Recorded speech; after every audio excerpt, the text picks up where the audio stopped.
तो आम के पूजा विधि कले सेटा संभव हो पारला ना मो निजकू मन परिवर्तन कली आम परिवार एक गोटे घर एका ही विजातीय माने हिंदू हिसाब रे थिला तापर हमर सान बापा बड़ बापा समस्ते ख्रीस्टान थिले मो जीवन रे अनेक दुख आसिला हिंदू थिबा समय रे भी आमर पुओ प्रथम पुओ आउ झियो से माने जन्म हेलार 3 दिन पर से माने मोर प्रथमे विजातीय परिवार रु ही आसथिली बाहा हेथिली तापर मो स्वामी मध्य विजातीय थिले आमे प्रभु को जानि नथिली। तो आपण को किए एमती क्रिश्चियन हुओ जीशु को विश्वास करो आपण मान को चाउल दिया जीवो पैसा दिया जीवो टंका दिया जीवो माने जहा दुनिया कथा आजकल जो कहउछंती से प्रकार आपण को करि नांती सेमती गोटे केबे हेई पारिबो कि जनकर मन आ जनकर भावना जने केमती परिवर्तन करि पारिबो।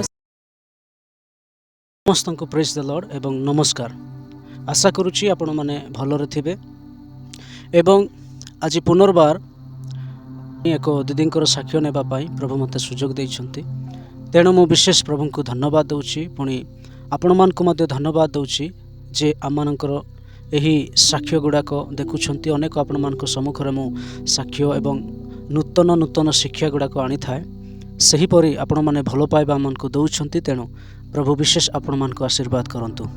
तो एबे आमे हमर चैनल रे दीदी को आमे स्वागत करिबा चलंतु। दीदी आपण को आमे आम चैनल रे स्वागत करूछु। प्रथमे मु प्रभु को धन्यवाद देबा संगे संगे आउ ए चैनल रे मु साक्ष्य देबा निमंते सुजोग पाइथिबा हेतु ए चैनल माध्यम को मध्य धन्यवाद देबी। धन्यवाद। हेले आपण कोन खाइले आज? पखाळ आउ सागो कांजी। हेले समस्ते भलो अछंती दीदी? हां भलो अछ।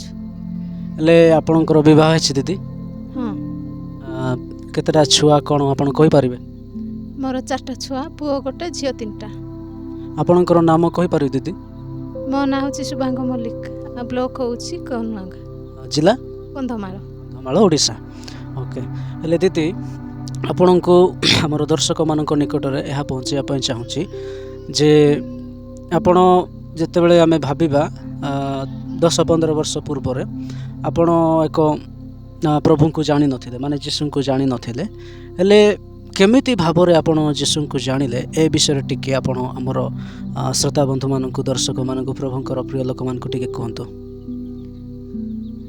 मु तो प्रथमे विजातीय परिवार रु ही आसथिली बाहा हेथिली तापर मो स्वामी मध्य विजातीय थिले आमे प्रभु को जानि नथिलु आउ प्रभु को न जानिबा समय भितरे माने जे प्रभु को जानी छंती तांकर शैली तांकर कथावार्ता आउ तांकर स्वभाव ही आमको परिवर्तन करि थाए। तो मु से आमर पूर्वर भाई भौणी जो माने जानी छंती तांकर स्वभाव को ही देखी मु मो निजकू मन परिवर्तन कली आम परिवार एक गोटे घर एका ही विजातीय माने हिंदू हिसाब रे थिला तापर हमर सान बापा बड़ बापा समस्ते ख्रीस्टान थिले तो मु भाबिली मो जीवन रे अनेक दुख आसिला हिंदू थिबा समय रे भी आमर पुओ प्रथम पुओ आउ झियो से माने जन्म हेलार 3 दिन पर से माने मरिछंती तो आमे केते पूजा विधि कले सेटा संभव हो पारला ना तापर मु जते बेले प्रभु को टिके रखबी ले आपण कहउछंती माने निजर जन्म होला हैं निजर जन्म हेबारु से माने मरण कले तत्परे आपण अनेक पूजा विद्या करथिले हेले पूजा विद्या कोन कोन से माने जन्म हेले। अच्छा ओके ओके तो आपण पूजा विद्या करिबा समय रे पैसा पत्र जहाँ भी केते कोन खर्च हेथिबो ता टिके हमर प्रभुंकर लोक मान टिके कहि दियंतु। सेटा तो डिटेल भाव रे हिसाब नाही किंतु अनेक खर्च होईची आज हाँ आज ए जगह रे एटा हबो कहले छेली गुटे छेली रो दाम आज काली रो रेट देखिले तो अधिक आउ से समय रो रेट देखिले जंती हेले भी 5000 धरा जीवो छेली कुकुड़ा आउ घुसुरी एमती जीव जंतु को मध्य बलि देकी पूजा करा हैला किंतु से छुआ माने रहिले नाही आउ जते बेले मु प्रभु को जानिली प्रभु को विषय रे मु सुनिली आउ हमर तो चर्च पाखरे घर आउ से चर्च रे जते बेले उपासना हुए आउ से समय रे मु से विषय जाक शुणिला पर मोर मन कहिला जे मु प्रभु को जानिले ही ठीक होबो तेणु कर मु प्रभु को जानिली प्रथम मो स्वामी भी जाई नथिले चर्च को किंतु मोर बड़ झियो को ଆସ୍ତେ ଆସ୍ତେ ପଠେଇଲି ତାପରେ ମୁଁ ମଧ୍ୟ ଗଲି। ତ ପ୍ରଥମେ ଆପଣ ଯୀଶୁଙ୍କୁ ବିଶ୍ୱାସ କଲେ ନା ଆପଣଙ୍କର ସ୍ୱାମୀ? ପ୍ରଥମେ ମୁଁ ହିଁ ଯାଇଛି ଚର୍ଚ୍ଚକୁ, ମୋର ସ୍ୱାମୀ ମୋ ପଛରେ ଆସିଥିଲେ। ହେଲେ ଅନେକ ଆମର ଦର୍ଶକମାନେ ଏବଂ ଅନେକ କହୁଛନ୍ତି ଯେ ଅନ୍ୟ ଧର୍ମର ଲୋକମାନଙ୍କୁ ଆଉ ଖ୍ରୀଷ୍ଟିଆନ କରାଉଛନ୍ତି। ତ ଅନେକ ଦର୍ଶକମାନଙ୍କର ମଧ୍ୟ ସେ ପ୍ରକାର ଦ୍ୱନ୍ଦ୍ୱରେ ଅଛନ୍ତି, ସନ୍ଦେହରେ ଅଛନ୍ତି। ଅନେକ ଆମର ଭାରତବର୍ଷରେ ମଧ୍ୟ ଏ ପ୍ରକାର କହୁଛନ୍ତି। ତ ଆପଣଙ୍କୁ କିଏ ଏମିତି ଖ୍ରୀଷ୍ଟିଆନ ହୁଅ, ଯୀଶୁଙ୍କୁ ବିଶ୍ୱାସ କର, ଆପଣମାନଙ୍କୁ ଚାଉଳ ଦିଆଯିବ, ପଇସା ଦିଆଯିବ, ଟଙ୍କା ଦିଆଯିବ, ମାନେ ଯାହା ଦୁନିଆ କଥା ଆଜିକାଲି ଯେଉଁ କହୁଛନ୍ତି ସେ ପ୍ରକାର ଆପଣଙ୍କୁ କରିନାହାନ୍ତି? ନାଇଁ ନାଇଁ, ସେମିତି ଗୋଟେ କେବେ ହେଇପାରିବ କି? ଜଣଙ୍କର ମନ ଆଉ ଜଣଙ୍କର ଭାବନା ଜଣେ କେମିତି ପରିବର୍ତ୍ତନ କରିପାରିବ? ସେ ନିଜେ ହିଁ ତା ହୃଦୟକୁ ଆଉ ସେ ନିଜେ ହିଁ ପରିବର୍ତ୍ତନ କଲେ ସବୁ କିଛି ହେବ। ମୋତେ କିଏ ବି ଆମର ବଡ଼ ବାପାର ପୁଅମାନେ ଅଛନ୍ତି, ସାନ ବାପାର ପୁଅମାନେ ଅଛନ୍ତି, ମୋତେ କିଏ ଜବରଦସ୍ତ କରିନାହାନ୍ତି କି ମୋର ସାନ ଯା ବଡ଼ ଯା ଅଛନ୍ତି, ମୋତେ କିଏ ବି କିଛି କହିନାହାନ୍ତି। କିନ୍ତୁ ମୁଁ ଜାଣିଲି ପ୍ରଭୁ ହିଁ ମୋର ସବୁ କିଛି, ତେଣୁକରି ମୁଁ ପ୍ରଭୁଙ୍କ ପାଖରେ ବିଶ୍ୱାସ କରିବି। ଆଉ ମୋର ବଂଶଧର ପ୍ରଭୁଙ୍କୁ ଜାଣିଛନ୍ତି ମାନେ ନିଶ୍ଚୟ ସେଇଟା ଠିକ୍ କହିକି ମୁଁ ଭାବିଲି, ଆଉ ମୁଁ ଚିନ୍ତା ମଧ୍ୟ କଲି। ଆଉ ପ୍ରଭୁଙ୍କୁ ଜାଣିଲା ପରେ ମୁଁ ବହୁତ ଖୁସିରେ ଅଛି। ହେଲେ ଆପଣଙ୍କର ଯିଏକି ଜନ୍ମ କରିଛନ୍ତି ମା ବାପା, ସେମାନେ କେଉଁ ଧର୍ମରେ ଏବଂ କେଉଁ ଜାତିରେ ଅଛନ୍ତି ସେଇଟା ଟିକେ କୁହନ୍ତୁ ଆମର ଦର୍ଶକମାନଙ୍କୁ। ଆମର ହେଉଛି ଜାତି ହେଉଛି ବଗର୍ତ୍ତୀ ଆଉ ଓଡ଼ିଆ କାଷ୍ଟ। ଆଉ ଆମ ମା ବାପା ତ ହିନ୍ଦୁ ହିଁ ଅଛନ୍ତି, ମୋର ସାନ ଭାଇ ମଧ୍ୟ ଜଣେ, ଆଉ ସେ ହିନ୍ଦୁରେ ହିଁ ଅଛନ୍ତି। ଆଚ୍ଛା, ଆପଣ ଯାହାଙ୍କୁ ବି ବିବାହ କରିଛନ୍ତି ତାଙ୍କୁ ମାନେ ଭଲ ପାଇକି ଆପଣ ବିବାହ କରିଛନ୍ତି ନା? ହଁ ହଁ। ମାନେ କେମିତି କ'ଣ ମାନେ କଥାବାର୍ତ୍ତା ହେଇଥିବେ ଆଉ ଏ ପ୍ରକାର ଟିକେ କହିଲେ ଭଲ ହୁଅନ୍ତା। ଏଇଟା ପ୍ରଭୁଙ୍କୁ ଜାଣିବା ପୂର୍ବରୁ ନା ଏବେର କଥା? ଆପଣ ଯେଉଁ ବିବାହ ସମ୍ପର୍କ ମାନେ କଥାବାର୍ତ୍ତା ହେଲେ ଆପଣଙ୍କ ସ୍ୱାମୀଙ୍କ ସହିତ ପ୍ରଭୁଙ୍କୁ ଜାଣିବା ପୂର୍ବରୁ ନା ନା ଏବେ ସେଇଟା ଜାଣିଲା ପରେ, ଯୀଶୁଙ୍କୁ ଜାଣିଲା ପରେ? ନାଇଁ, ସେଇଟା ବାହାଘର ପ୍ରଭୁଙ୍କୁ ନ ଜାଣିକି ତା ପୂର୍ବରୁ। ଆଉ ମୁଁ ବେଳେବେଳେ ବି ଭାବେ, ମୁଁ ଯେତେ ଯାହା ହେଲେ ବି ମୋର ମା ବାପା ଜନ୍ମ କରିଥିଲେ, ଆଉ ତାଙ୍କ ସାମ୍ନାରେ ମୁଁ ଭୁଲ କରିଛି ବୋଲି ମୁଁ ପ୍ରଭୁଙ୍କ ନିକଟରେ ମଧ୍ୟ ସ୍ୱୀକାର କରେ। କାହିଁକି ନା ତାଙ୍କର କଥା ଅମାନ୍ୟ କରିକି ତାଙ୍କର କ'ଣ ଇଚ୍ଛା ଥିଲା ମୁଁ ସେଇଟା ସାଧନ କରିପାରିଲି ନାହିଁ ନା। ତଥାପି ମୁଁ ଭାବେ, ଆଉ ମନୁଷ୍ୟ ଭାବରେ ଭାବେ, ଆଉ ମୁଁ ବେଳେବେଳେ ଭାବେ ମୁଁ ଯଦି ଏ ପରିବାରରେ ବାହା ହେଇନଥାନ୍ତି ମୁଁ ପ୍ରଭୁଙ୍କୁ ପାଇପାରିନଥାନ୍ତି। ପ୍ରଭୁଙ୍କୁ ଜାଣିକି ବହୁତ ଖୁସି ଲାଗୁଛି, ଆଉ ପ୍ରଭୁଙ୍କୁ ଜାଣିବାଟା ହିଁ ବହୁତ ବଡ଼ ବିଷୟ ବୋଲିକି ମୁଁ ଭାବେ। ଏବେ ଏଇଆ ଆପଣ ଭାବୁଛନ୍ତି। ତ ଦେଖୁଥିଲେ ଦର୍ଶକ ବନ୍ଧୁ ଯେ ଦିଦି ତାଙ୍କେ ଆକ୍ଚୁଆଲି ଓବିସି ପରିବାରରୁ ମାନେ ଓଡ଼ିଆ କାଷ୍ଟରୁ ଆସିଛନ୍ତି, ଯାହାକି ନାଗ ଏବଂ ବଗର୍ତ୍ତୀ ଏ ପ୍ରକାର ଅନେକ ତାଙ୍କର ଗୋଟେ ଟାଇଟେଲ୍ ଅଛି। ତ ସେହି ପରିବାରରେ ସେ ଜନ୍ମଗ୍ରହଣ କରିଥିଲେ। କିନ୍ତୁ ଜଣେ ଏବେ ଯାହାଙ୍କୁ ସେ ବାହା ହେଇଛନ୍ତି, ଆଉ ତାଙ୍କୁ ଯେତେବେଳେ କଥାବାର୍ତ୍ତା ହେଲେ, ଭଲ ପାପୁଆ ହେଲେ, ବିବାହ କଲେ, ତ ପ୍ରଥମେ ପରମେଶ୍ୱରଙ୍କର ଆତ୍ମା ବା ପରମେଶ୍ୱର ଆଟ୍ରାକ୍ସନ୍ ଦିଦିଙ୍କୁ କଲେ। ତତ୍ପରେ ଆଙ୍କି ଆସିବାରୁ ତାଙ୍କ ସ୍ୱାମୀ ମଧ୍ୟ ପ୍ରଭୁ ଯୀଶୁଙ୍କୁ ଗ୍ରହଣ କରିଛନ୍ତି। ତ ଆଜି ସେମାନେ ବହୁତ ଖୁସିରେ ଅଛନ୍ତି, ଏଇ ତାଙ୍କେ ମୁଖରୁ କହୁଥିଲେ। ତ ଅନେକ ଲୋକଙ୍କୁ ଆମେ କହିବା ପାଇଁ ଚାହୁଁଛୁ ଯେ ଆଜି ଭ୍ରାନ୍ତରେ ଯେଉଁ ଜଣଙ୍କର କଥା ଜଣଙ୍କର ମୁଖ ଦ୍ୱାରା ଶୁଣିକି ଯେଉଁ କହୁଛନ୍ତି, ଖ୍ରୀଷ୍ଟିଆନ ମାନେ ଚାଉଳ ଦେଇକି ପଇସା ଦେଇକି କେତେ କ'ଣ କହୁଛନ୍ତି, ତାହା ଠିକ୍ ହେବ କି? ଆଙ୍କର ଯଦି ମୁଁ ଘର ଦେଖେଇବି ଆପଣମାନେ ଘର ଦେଖିପାରିବେ ଆଙ୍କର କେତେ ଅବସ୍ଥାରେ ଅଛି। ଯଦି ଏମାନଙ୍କୁ ପଇସା ଦେଇଥାନ୍ତେ, ଲକ୍ଷେ ବା କୋଟି ଟଙ୍କା ଯଦି ଦେଇଥାନ୍ତେ, କ'ଣ ଏମିତି ଘର ସେମାନେ ରହିଥାନ୍ତେ? ଆଉ ଏ ପ୍ରକାର ରୋଷେଇରେ ସେମାନେ କ'ଣ କରିଥାନ୍ତେ କି? ସେମାନେ ତ କେତେ ବଡ଼ ବିଲ୍ଡିଂରେ ରହିବା କଥା। ତ ଆପଣମାନଙ୍କର ଯେଉଁ ଥିଙ୍କିଂ ରହିଛି, ଯାହା ଚିନ୍ତା ରହିଛି ମନରେ, ତାହା କାଢ଼ି ଦିଅନ୍ତୁ। ଏ ପ୍ରକାର ବିଲକୁଲ ନାହିଁ। କ'ଣ ଖ୍ରୀଷ୍ଟିଆନମାନଙ୍କ ଠାରେ କ'ଣ ଟଙ୍କା ଗଛ ଅଛି କି? ବିଲକୁଲ ନାହିଁ। କିନ୍ତୁ ଏତିକି ଯେ ଆଚ୍ଛା, ଆପଣ ଏବେ ଖୁସିରେ ଅଛନ୍ତି, ହେଲେ ଆପଣଙ୍କର ଯିଏକି ପ୍ରଭୁ ଯୀଶୁଙ୍କୁ ବିଶ୍ୱାସ କରନ୍ତି ଆଉ ତାଙ୍କ ଦ୍ୱାରା ଯେଉଁ ବାପ୍ତିସ୍ମ ନିଆଯାଏ, ଡୁବ ନିଆଯାଏ, ଆପଣ ସେଇଟା ନେଇଛନ୍ତି? ହଁ, ନେଇଛି। ମନେ ଅଛି ଆପଣଙ୍କୁ କେବେ ନେଇଥିଲେ? 2017। ହଁ। ହେଲେ ଡୁବନ ଆପଣଙ୍କୁ ଯେତେବେଳେ ଦିଆଗଲା ସେତେବେଳେ ଆପଣଙ୍କୁ କିଛି ତ ଦେଇନାହାନ୍ତି, ଲାଳସ କ'ଣ ଦେଇନାହାନ୍ତି? ନାଇଁ ନାଇଁ, କିଛି ଦେଇନାହାନ୍ତି। କ'ଣ କହିକି ଦେଲେ କୁହନ୍ତୁ ଟିକେ ଦର୍ଶକମାନଙ୍କୁ। ନାଇଁ ସେଠି ତ କିଛି କହିନାହାନ୍ତି, କିନ୍ତୁ ପ୍ରଭୁଙ୍କ ବିଷୟରେ ବହୁତ ବୁଝା ମାନେ ଡୁବନ ନେବା ସମୟରେ ସେଟା ବୁଝେଇଥାନ୍ତି ପାଷ୍ଟର। ଆଉ ଆମର ସ୍ୱଭାବ କେମିତି ରହିବା କଥା, ଆମେ କି ପ୍ରକାର ଜୀବନଯାପନ କାଟିବା କଥା, ଏ ବିଷୟ ବୁଝାନ୍ତି। ଆଉ ବୁଝେଇଲା ପରେ ଡୁବନ କାର୍ଯ୍ୟ ହୁଏ। ଆଉ ପିତା ପୁତ୍ର ପବିତ୍ର ଆତ୍ମାଙ୍କ ନାମରେ ମୁଁ ଡୁବନ ନେଉଛି କହିକି ପାଷ୍ଟର ଡୁବନ ଦିଅନ୍ତି ଜଳରେ। ହେଲେ ତାଙ୍କେ ଦେଲେ ନା ଆପଣଙ୍କୁ ବି କିଛି ପଚାରିଲେ? ପଚାରିଲେ ନା, ଆଉ ଡୁବନ ନେବା ସମୟରେ ପଚାରିବେ ନାହିଁ କି ତମେ କ'ଣ ବୋଲି ପଚାରିଲେ? ମାନେ ପ୍ରଭୁଙ୍କ ବିଷୟରେ ପଚାରିଲେ, ଆଉ ଗ୍ରହଣ କରିବା ବିଷୟରେ ପଚାରିଥିଲେ। ଆଉ ଆମେ ମଧ୍ୟ ଆନ୍ସର ଦେଇଥିଲୁ। ହଁ, ମୁଁ ବିଶ୍ୱାସ କରୁଛି ପ୍ରଭୁ ବୋଲି, ଆଉ ପ୍ରତ୍ୟେକ ସମୟରେ ପ୍ରଭୁ ବୋଲି ମୁଁ ମାନିବି, ଏହା କହିଥିଲି। ହେଲେ ଆପଣମାନେ ଦେଖୁଥିଲେ ଦିଦି ନିଜେ ମୁଖରୁ କହୁଛନ୍ତି ମୁଁ ତାଙ୍କୁ ଶିଖେଇ ନାହିଁ କି କିଛି ନାହିଁ, ମୁଁ ଅଚାନକ ଆସିକି ଦିଦିଙ୍କୁ ମୋର ମାନେ ଦେଖା ହେଲା, ତାଙ୍କର ମୁଁ ସାକ୍ଷ୍ୟ ନେଉଛି, ମୁଁ କିଛି ଶିଖେଇ ନାହିଁ। ତାଙ୍କ ହୃଦୟରେ ମାନେ ଯାହା ସିଏ କରିଛନ୍ତି ତାହା ହିଁ ସେ କହୁଛନ୍ତି। ତ ଦିଦି ଆଉ ଗୋଟେ ମୁଁ ପଚାରିବି ଯେ ଡୁବନ ନେଲା ପରେ କିଛି ସେଇଠି କରନ୍ତି ପ୍ରଭୁ ଭୋଜ ବୋଲିକି, ହେଲେ ତାହା ଆପଣ କରୁଛନ୍ତି? ହଁ, କରୁଛି। ପ୍ରଭୁ ଭୋଜରେ ଆପଣଙ୍କୁ କ'ଣ କ'ଣ ଦିଅନ୍ତି? ନାଇଁ, ଖଣ୍ଡେ ରୁଟି ଆଉ ରସ, ଆଉ ଅଙ୍ଗୁରର ମାନେ ଫଳର ରସ ସେଟା ଦିଅନ୍ତି ପ୍ରଭୁଙ୍କ ପାଖରେ, ସେଟା ଆଶୀର୍ବାଦ କରିକି ଦିଅନ୍ତି, ସେଟା ଖାଉ। ଆଉ ନାଇଁ, ଆପଣଙ୍କୁ ଏଥିପାଇଁ ପଚାରିଲି, ଆମର ଓଡ଼ିଶାରେ ଏମିତି କଥା ହେଉଛନ୍ତି କନ୍ଧମାଳ ଏରିଆରେ ଯେ ଯେଉଁମାନେ ଡୁବନ ନିଅନ୍ତି ସେମାନଙ୍କୁ ଗାଈର ରକ୍ତ ସେମାନଙ୍କୁ ପିଆନ୍ତି। ଆଉ ଦ୍ୱିତୀୟ କଥା, ଯେତେବେଳେ ତାଙ୍କୁ ଡୁବନ ଦିଆଯାଏ ସେଇଠି ଗାଈର ଗୋଟେ ମାଂସ ତାଙ୍କ ପାଟିରେ ଦେଇକି ମାନେ ଚୁବାଇ କରିକି ତାକୁ ଡୁବନ ଦିଆଯାଏ। ଏ ପ୍ରକାର ଆପଣଙ୍କୁ କରିଛନ୍ତି କି? ନାଇଁ ନାଇଁ, ସେଇଟା ସବୁ ମିଛ କଥା। ଆଉ ଯେଉଁମାନେ ଜାଣିନାହାନ୍ତି ପ୍ରଭୁଙ୍କୁ ସେମାନେ ହିଁ ସେମିତି କଥାବାର୍ତ୍ତା କରନ୍ତି।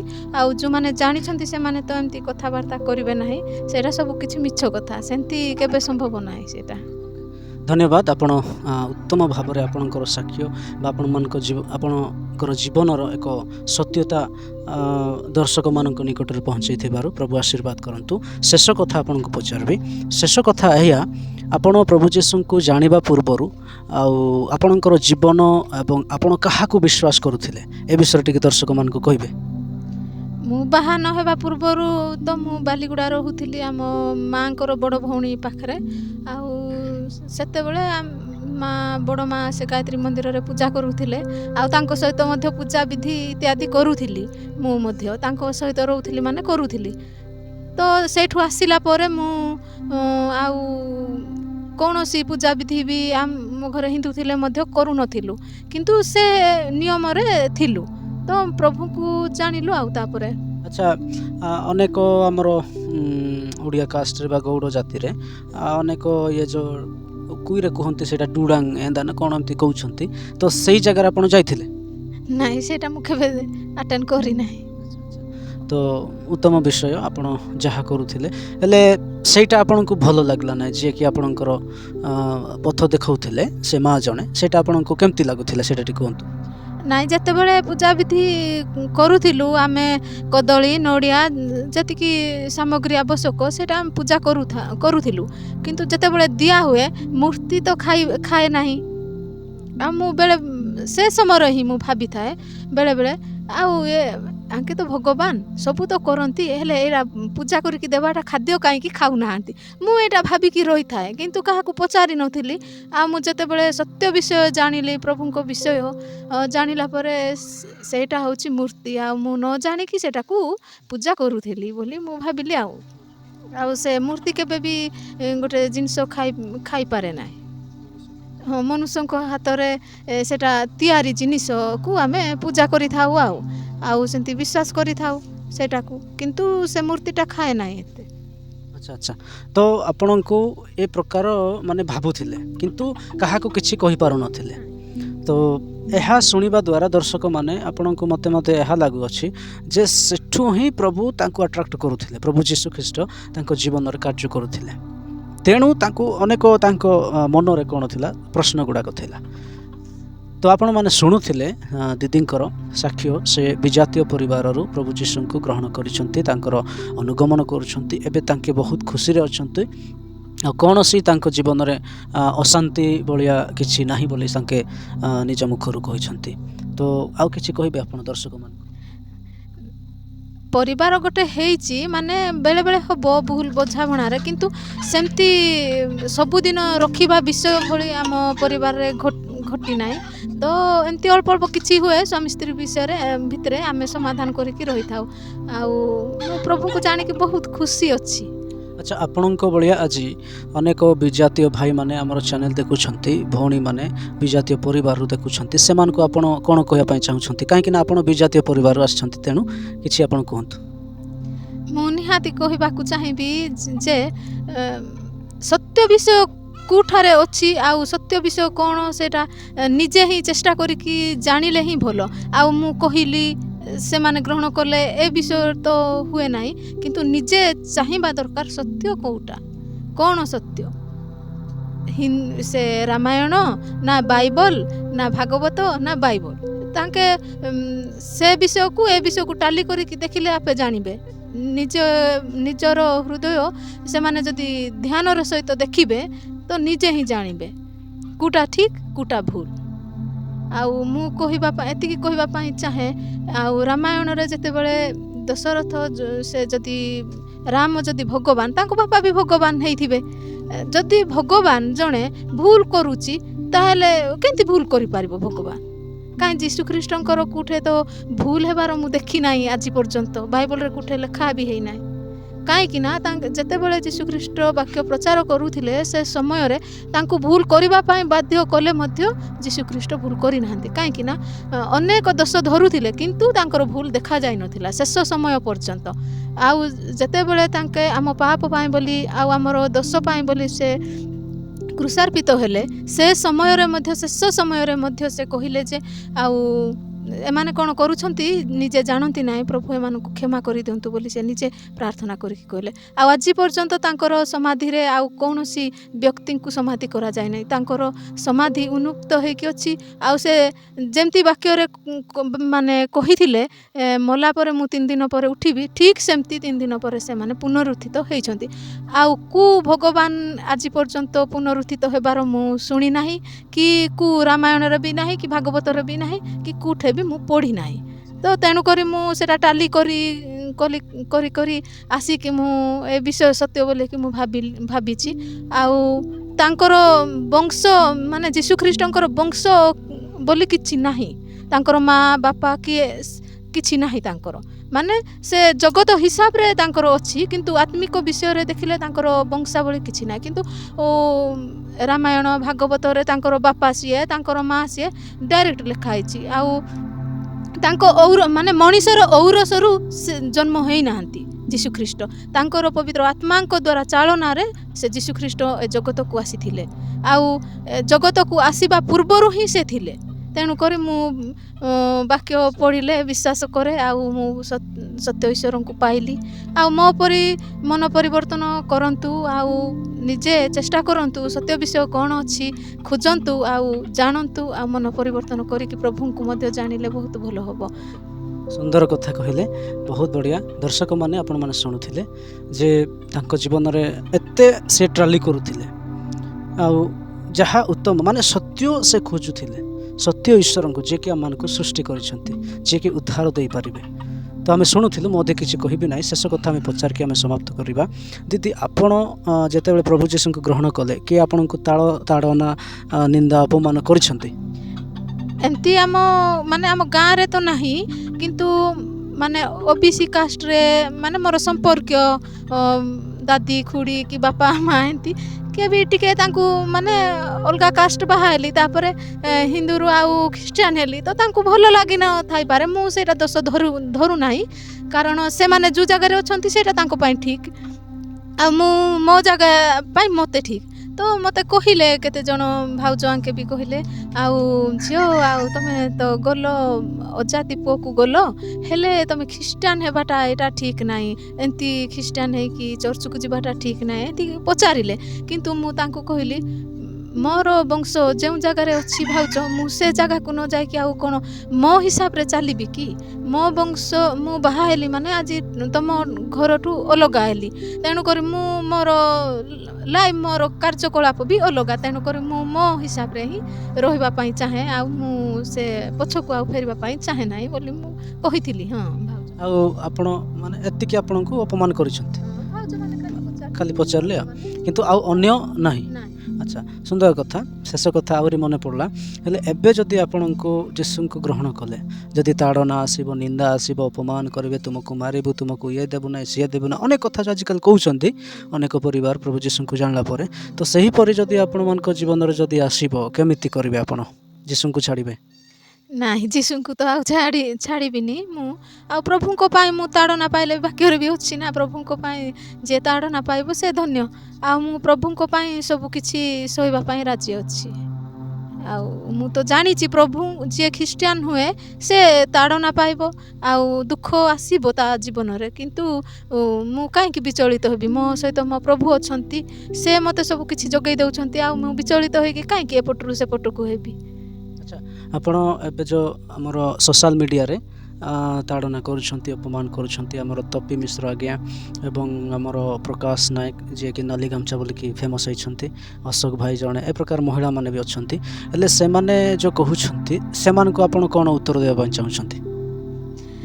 ମାନେ ଖ୍ରୀଷ୍ଟିଆନ ମାନେ ଯାହାର ଯେଉଁ ସନ୍ତାନ ଏ ପ୍ରକାର ଅନେକ ସେମାନେ କହୁଛନ୍ତି, ସେମାନଙ୍କୁ ଆପଣ କ'ଣ କହିବା ପାଇଁ ଚାହାନ୍ତି?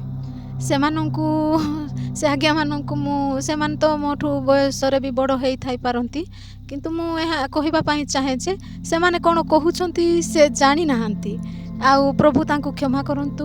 ଆଉ ପ୍ରଭୁ ତାଙ୍କ ଜୀବନରେ ନୂତନ ମାନେ କଥା କହି ତାଙ୍କ ଜୀବନକୁ ପରିବର୍ତ୍ତନ କରିକି ସେମାନେ ପ୍ରଭୁଙ୍କୁ ଜାଣନ୍ତୁ, ସେଇଟା ମୁଁ ଚାହେଁ। ହାଲେଲୁୟା, ପ୍ରଭୁଙ୍କ ମହାନ ନାମରେ ଧନ୍ୟବାଦ। ଉତ୍ତମ ବିଷୟ କହିଲେ। ତ ଦିଦି ଆପଣ ସମୟ କାଢ଼ିକି ଆଉ ଆମ ଚ୍ୟାନେଲରେ ଦର୍ଶକମାନଙ୍କ ନିକଟରେ ଆପଣଙ୍କର ସାକ୍ଷ୍ୟ ଦେଇଥିବାରୁ ଆପଣଙ୍କୁ ବିଶେଷ ବିଶେଷ ଧନ୍ୟବାଦ ଏବଂ ପ୍ରଭୁ ଆପଣଙ୍କୁ ଆଶୀର୍ବାଦ କରନ୍ତୁ। ମୁଁ ତ ମାନେ କହିବା ପାଇଁ ଚାହେଁ, କିନ୍ତୁ କହିବା ପାଇଁ ସୁଯୋଗ ଗାଁ ଭିତରେ ରହିଥାଏ। ଆଉ ମୋତେ ଏଇଟା ସୁଯୋଗ ମିଳିଛି କହିବା ପାଇଁ, ସାକ୍ଷ୍ୟ ଦେବା ପାଇଁ। ଆଉ ଯେଉଁମାନେ ପ୍ରଭୁଙ୍କୁ ଜାଣିନାହାନ୍ତି ତାଙ୍କ ଜୀବନରେ ମଧ୍ୟ ପ୍ରଭୁ ଆଶୀର୍ବାଦ କରନ୍ତୁ। ଆଉ ସେମାନେ ମଧ୍ୟ ପ୍ରଭୁଙ୍କୁ ଜାଣନ୍ତୁ। ଆଉ ପ୍ରଭୁ ସତ୍ୟ ନା ଭୁଲ ସେ ବିଷୟ ନିଜେ ହିଁ ଖୋଜିକି ବାହାର କରନ୍ତୁ। ଏତିକି ହିଁ କହିବା ପାଇଁ ଚାହେଁ। ମୁଁ ଧନ୍ୟବାଦ ଦେବି ସେମାନଙ୍କୁ ମଧ୍ୟ। ଧନ୍ୟବାଦ। ଆଉ ଦର୍ଶକମାନେ ଆପଣମାନେ ଦେଖୁଥିଲେ ଦିଦିଙ୍କର ବହୁମୂଲ୍ୟ ସାକ୍ଷ୍ୟ ଏବଂ ସାମର୍ଥ୍ୟ ସାକ୍ଷ୍ୟ, ଅଦ୍ଭୁତ ସାକ୍ଷ୍ୟ ଯାହାକି କୁହାଯାଏ।